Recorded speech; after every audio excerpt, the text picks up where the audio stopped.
A paz do nosso Senhor Jesus Cristo. Eu sou Veridiana Costa e estamos aqui hoje para mais um dia de leitura. Senhor Deus e Pai, glorificado e exaltado és o teu santo nome. Muito obrigada, Pai, por mais um dia de vida. Agradeço por sua bênção, por sua proteção.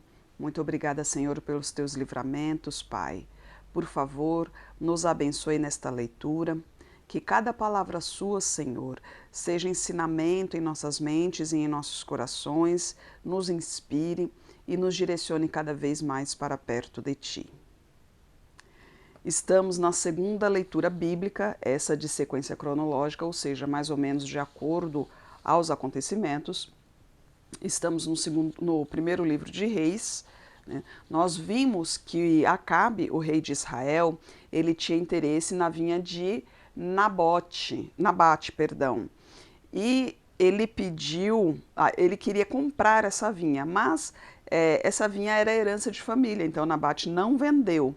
Sendo assim, ele ficou triste ao chegar em casa. Jezabel, sua esposa, ao ver isso, conversando com ele, mandou matar a Nabate. E depois da morte de Nabate, ela avisou ao rei que Nabate estava morto, que ele podia tomar posse. Ele foi para tomar posse. Depois que ele tomou posse, Elias, o profeta do Senhor, trouxe a palavra do Senhor a ele, dizendo, né, que ele e a sua descendência seria desarraigado da terra pelo que ele fez, né, porque ele matou uma pessoa para tomar posse de seu imóvel. Ele não matou diretamente, mas matou indiretamente, porque afinal de contas, ele passando para Jezabel, a Jezabel mandou matá-lo, e mesmo assim ele sabia em seu íntimo, né, que Nabate foi morto pela esposa, né, que é a esposa que mandou fazer isso, e mesmo assim ele tomou posse. Então veio a palavra do Senhor a ele, dizendo que ele não seria mais rei e que toda a sua descendência seria exterminada.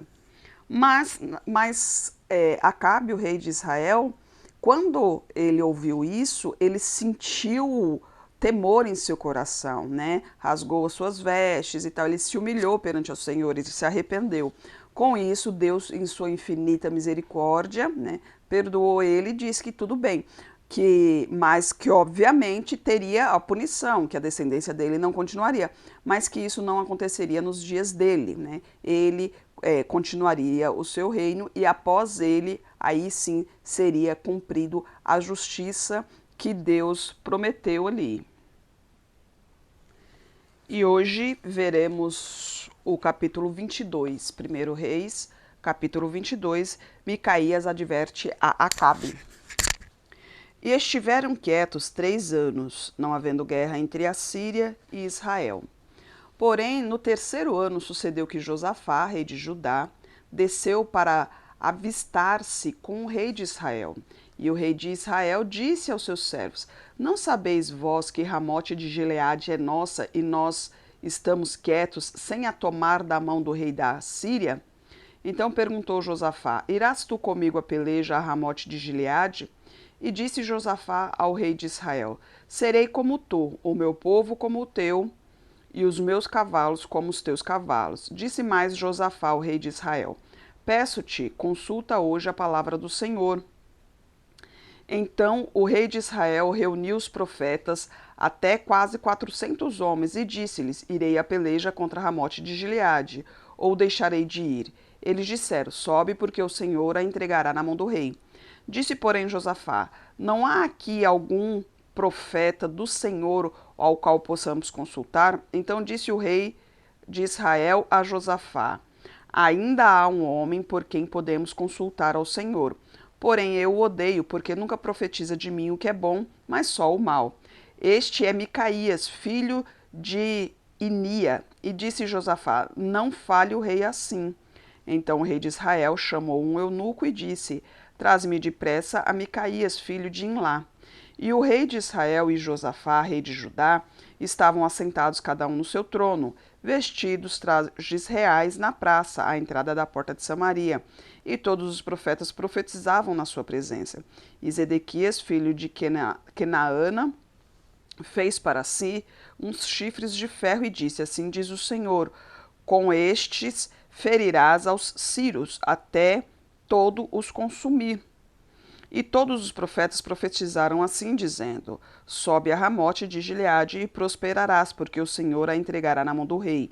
E o mensageiro que foi chamar a Micaías falou-lhe, dizendo: vês aqui que essas palavras dos profetas a uma voz predizem coisas boas para o rei.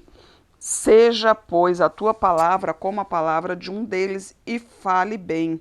Porém, Micaías disse: vive o Senhor, que o Senhor me disser, assim o farei. Olha só, né? O Acabe, o rei de Israel, ele de imediato ele já falava que o profeta do Senhor era seu inimigo, porque profetizava só coisas ruins. E quando o profeta chegou, né, quando Micaías chegou ali, porque o rei de Judá, né, Josafá, ele pediu para que consultasse algum homem do Senhor, ou seja, um profeta do Senhor, e olha que tinham muitos ali profetizando, mas Josafá viu que os que estavam profetizando ali não eram realmente homens do Senhor, não eram realmente profetas de Deus, e assim ele procurou por um homem de Deus. E o rei de Israel, ele conhecia esse homem, inclusive ele odiava esse homem pelo fato de que esse homem profetizava coisas ruins. Ele, inclusive, indagou ali ao profeta para que ele profetizasse iguais às palavras dos outros, né?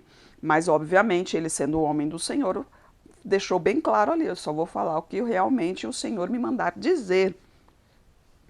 E assim a gente continua no versículo 15. E vindo ele ao rei, o rei lhe disse: Micaías, iremos a Ramote de Gileade a peleja, ou deixaremos de ir? E ele disse: sobe e serás próspero, porque o Senhor a entregará na mão do rei. E o rei lhe disse: até quantas vezes te conjurarei que não me fales senão a verdade em nome do Senhor? Então disse ele: vi a todo Israel disperso pelos montes, como ovelhas que não têm pastor. E disse o Senhor: eles não têm senhor, torne cada um em paz para sua casa. Então o rei de Israel disse a Josafá: não te disse eu que nunca profetizará de mim o que é bom, senão o que é mal? Então ele disse: ouve, pois, a palavra do Senhor. Vi ao Senhor assentado sobre o seu trono, e todo o exército do céu estava junto a ele, à sua mão direita e à sua esquerda. E disse o Senhor: quem induzirá Acabe para que suba e caia em Ramote de Gileade? E um dizia desta maneira e outro de outra. Então saiu um espírito, se apresentou diante do Senhor e disse: eu o induzirei. E o Senhor lhe disse: com que? E ele disse: eu sairei e serei um espírito de mentira na boca de todos os seus profetas. E ele disse: tu o induzirás e ainda prevalecerás. Sai e faze assim. Agora, pois, eis que o Senhor pôs o espírito de mentira na boca de todos os teus profetas, e o Senhor falou o mal contra ti. Então Zedequias, filho de Kenaana, chegou, feriu a Micaías no queixo e disse: por onde saiu de mim o espírito do Senhor para falar a ti? E disse Micaías: eis que o verás naquele mesmo dia, quando entrares de câmara em câmara para te esconderes. Então disse o rei de Israel: tomai a Micaías e tornai a levá-lo a Amon, o chefe da cidade, e a Joás, o filho do rei. E direis: assim diz o rei: colocai este homem na casa do cárcere e sustentai-o com pão de angústia e água de amargura até que eu venha em paz. E disse Micaías: se tu voltares em paz, o Senhor não tem falado por mim. Disse mais: ouvi povos todos. Então, olha só, né?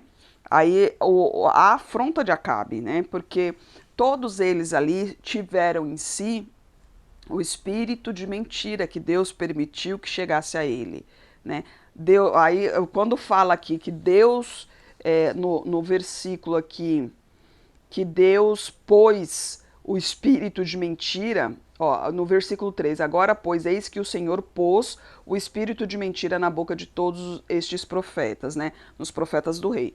Diz que Deus colocou o espírito de mentira, mas não que realmente foi da vontade de Deus que esse espírito de mentira estivesse nele ali, mas sim Deus permitiu que se colocasse que esses espíritos de mentira entrassem na boca deles, para ver a reação de Acabe, porque foi profetizado ali já quando Acabe errou em relação à morte de Nabate. Deus deixou bem claro ali que toda a descendência dele iria ser exterminada, né? Que não haveria mais descendência de Acabe em Israel.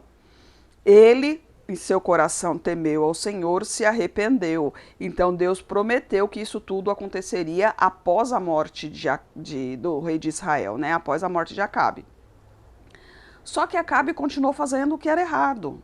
Ele não, do jeito que ele se arrependeu ali, se ele se voltasse completamente para Deus, né, guiasse o povo realmente nas mãos do Senhor, com certeza Deus, em sua infinita misericórdia, prosperaria os dias dele. Mas não, ele continuou fazendo o que era errado, ele continuou fazendo o que era mal aos olhos do Senhor.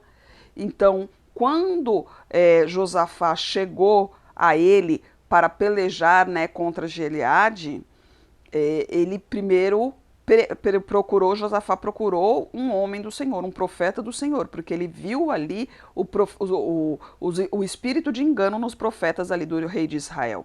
Mas o rei de Israel, ele nunca seguiu a palavra do Senhor. Quando o profeta do Senhor chegava a ele, que falava a mando de Deus, né, o que aconteceria, ele não acatava aquilo. Ele acatava o que os profetas do reino falavam. Esses profetas do reino eram falsos profetas e ele seguia por quê? Porque lhe convinha. É muito fácil você seguir, né, você acreditar em uma palavra de conforto do que numa repreensão, né, numa palavra dura. Como diz o ditado, a verdade dói, e por isso ele tinha raiva do profeta. Ele tinha raiva do profeta por causa das profecias. Mas essas profecias que vinham sobre ele não era por causa do profeta. O profeta era simplesmente um mensageiro. Essas profecias eram devido às atitudes do próprio rei, devido às atitudes de Acabe, né, do próprio rei. Se ele realmente se voltasse para o Senhor, não teria problema, mas ele continuou assim. Então, no versículo 29, a gente vê sobre a morte dele. Assim, o rei de Israel e Josafá, o rei de Judá, subiram a Ramote de Gileade. E disse o rei de Israel a Josafá: eu me disfarçarei e entrarei na peleja, tu, porém, veste as suas roupas. Disfarçou-se, pois, o rei de Israel e entrou na peleja. Olha só a esperteza. Ele não acreditava que era realmente o profeta do Senhor dizendo que ele morreria ali, mas ao mesmo tempo ele tinha medo. Então ele se disfarçou como um servo para que, ao olharem para ele, não desse valor algum e deixasse ele passar, deixasse ele viver, mas que não se importaria com a morte do rei de Judá, já que o rei de Judá estava com as vestes reais. Então o exército, ao ver uma pessoa com as vestes reais, automaticamente entenderia que seria o rei de Israel, né? E o rei da Síria deram ordens aos chefes dos carros, que eram 32, dizendo: não pelejareis nem contra pequeno nem contra grande, mas só contra o rei de Israel. Sucedeu que, vendo os capitães dos carros a Josafá, disseram eles: certamente este é o rei de Israel. E chegaram-se a ele para pelejar com ele. Porém Josafá gritou. E sucedeu que, vendo os chefes dos carros que não era o rei de Israel, deixaram de segui-lo. Então um homem arcou o arco, atirou ao esmo e feriu o rei de Israel, porque entre as fivelas e as couraças, então ele disse ao seu carreteiro: dá a volta e tira-me do exército, porque estou gravemente ferido. E a peleja foi crescendo naquele dia, e o rei foi sustentado no carro defronte dos Círios. Porém, ele morreu à tarde, e o sangue da ferida corria para o fundo do carro. E depois do sol posto, passou um pregão pelo exército, dizendo: cada um para a sua cidade e cada um para a sua terra. E morreu o rei, e o levaram para Samaria, onde o sepultaram. E lavando-se o carro no tanque de Samaria, os cães lamberam seu sangue. Ora, as prostitutas se lavavam ali, conforme a palavra que o Senhor tinha falado.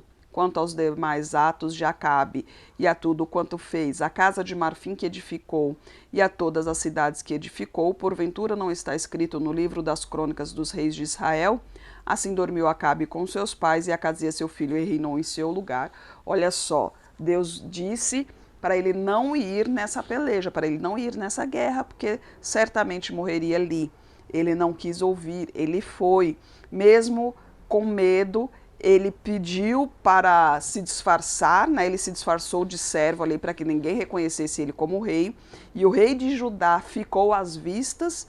Mesmo assim, o rei de Judá não foi atingido, mas a flecha que foi atirada para o nada acertou exatamente o rei de Israel que estava disfarçado, né? Para ver que a palavra de Deus se cumpre, independente do que você pensa, do que você acha, do que você planeja.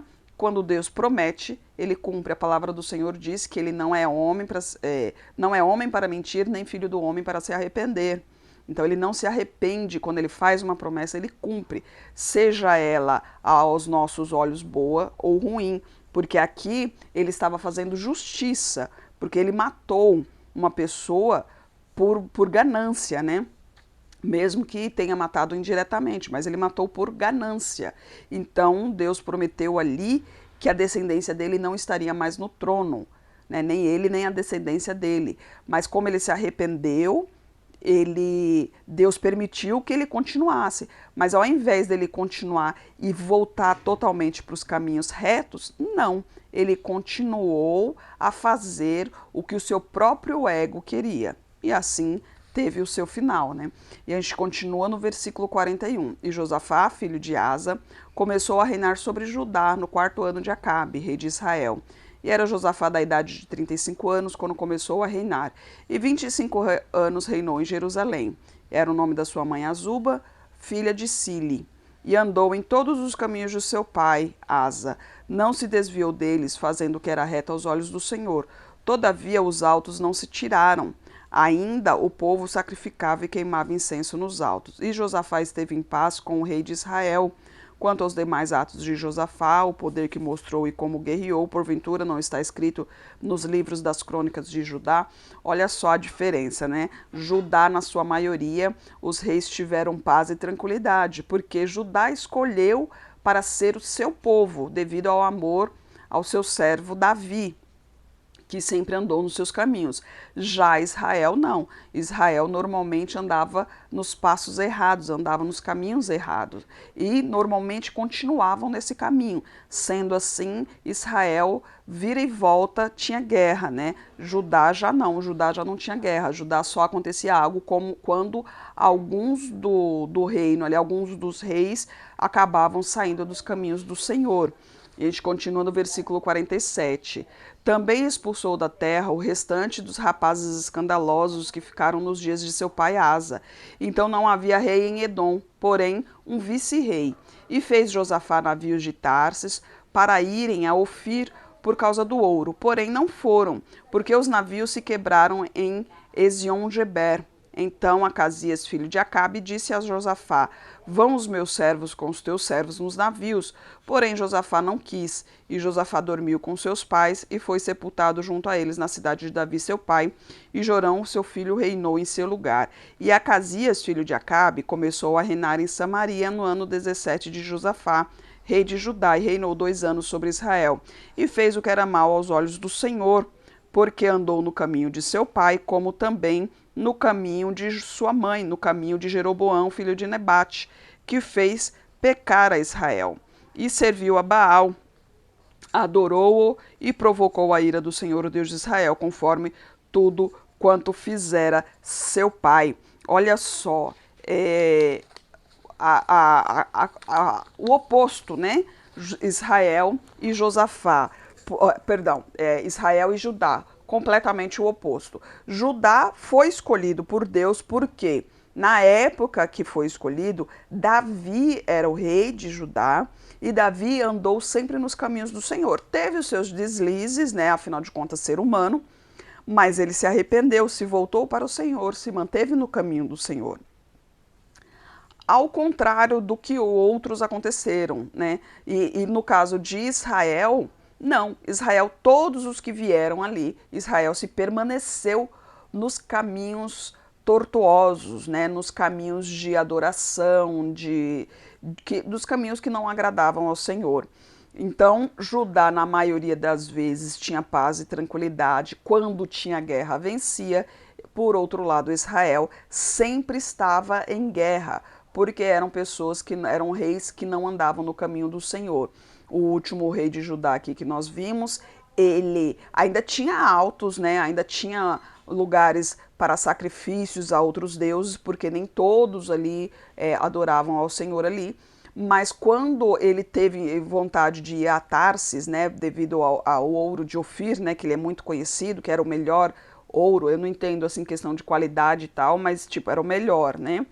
Então, quando ele percebeu que estava tendo dificuldade para ir, no último momento, por exemplo, os navios se quebraram, o rei de Israel ofereceu o seu equipamento ali, os seus servos para irem.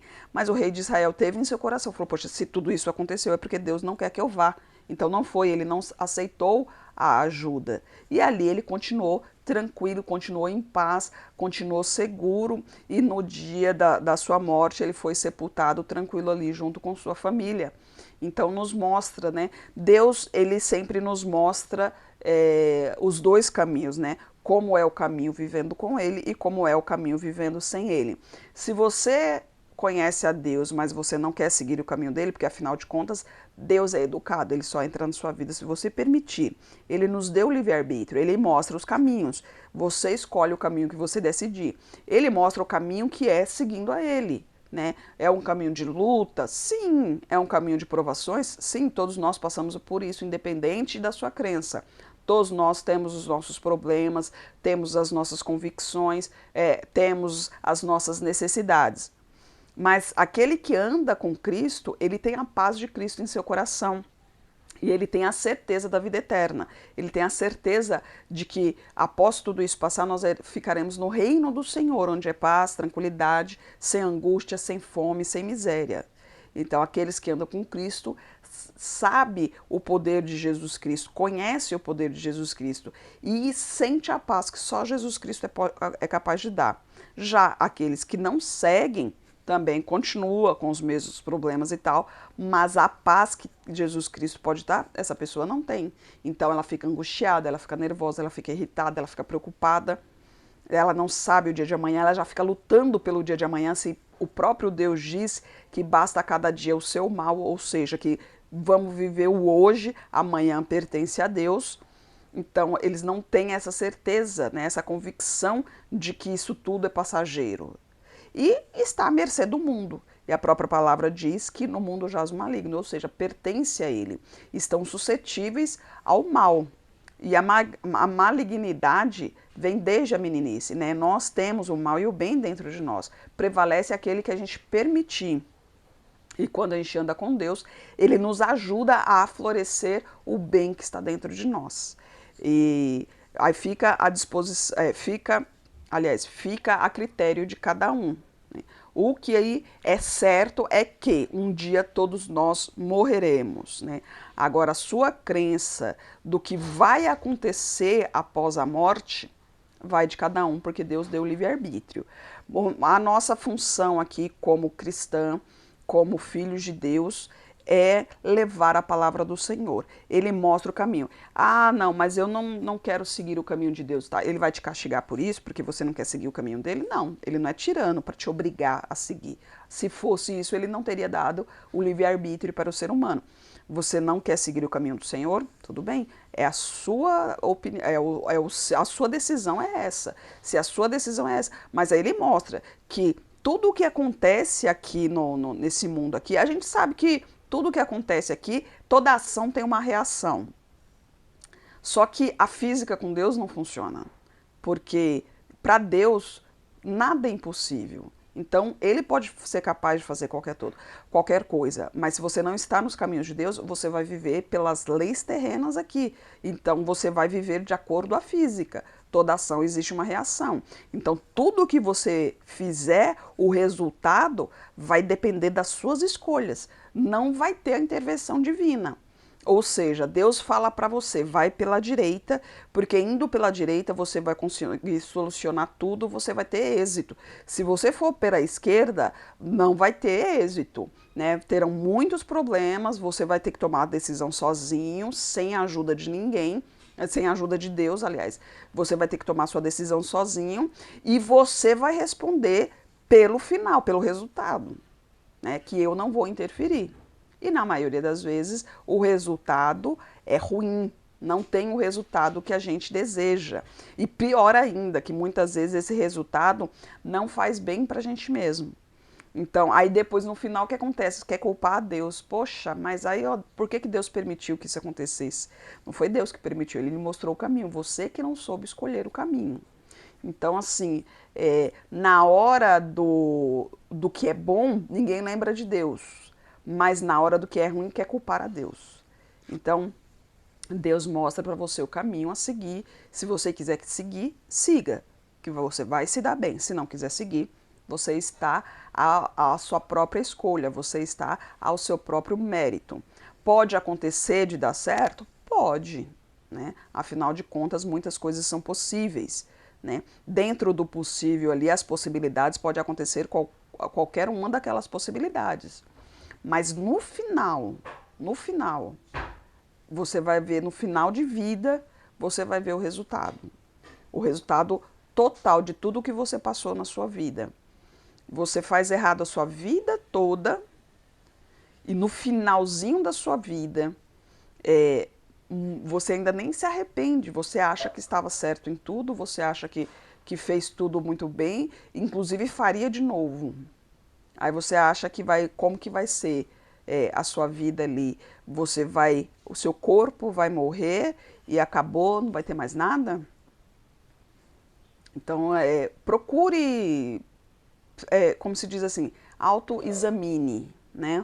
Um autoexame, olha bem para dentro do seu coração, olha bem as coisas que você fez até hoje, né? Como que você se sente em relação a isso, como que vai ser o seu futuro, porque o que Deus nos dá é no coração, é um alívio, é uma leveza. A própria palavra de Deus diz: meu fardo é leve.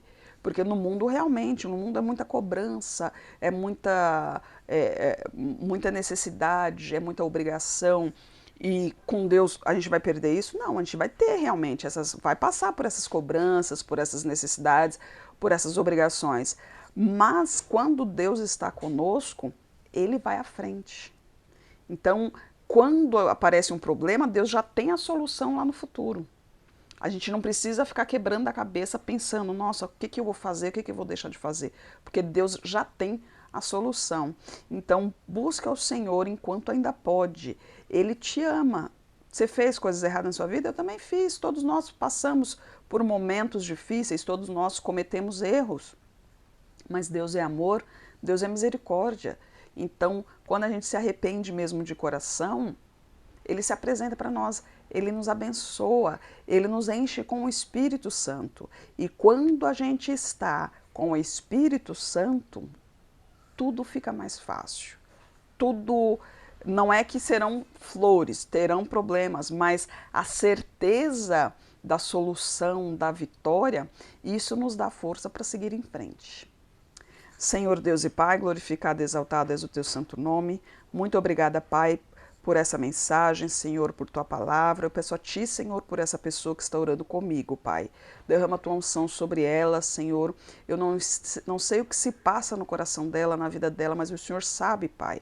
Em nome do Senhor Jesus Cristo, eu repreendo demônios de depressão, de ansiedade, de síndrome do pânico, demônio da enfermidade. Eu ordeno que caia por terra todo esse mal, em nome de Jesus. Senhor, por favor, derrama a tua glória sobre essa pessoa, Pai. Eu peço a ti por toda a minha parentela, Senhor, derrama a tua unção sobre cada um, Pai. Traga todos para o seu caminho. Peço a ti pelos nossos governantes, pelas nossas autoridades, que os teus anjos estejam guiando cada um deles de acordo à tua vontade, Pai. Peço a ti pelos teus filhos, Senhor, necessitamos de ti, Pai, de tua sabedoria, de teu discernimento, Senhor. Por favor, nos capacite cada vez mais para proclamarmos o teu evangelho. Eu oro em nome de Jesus. Amém.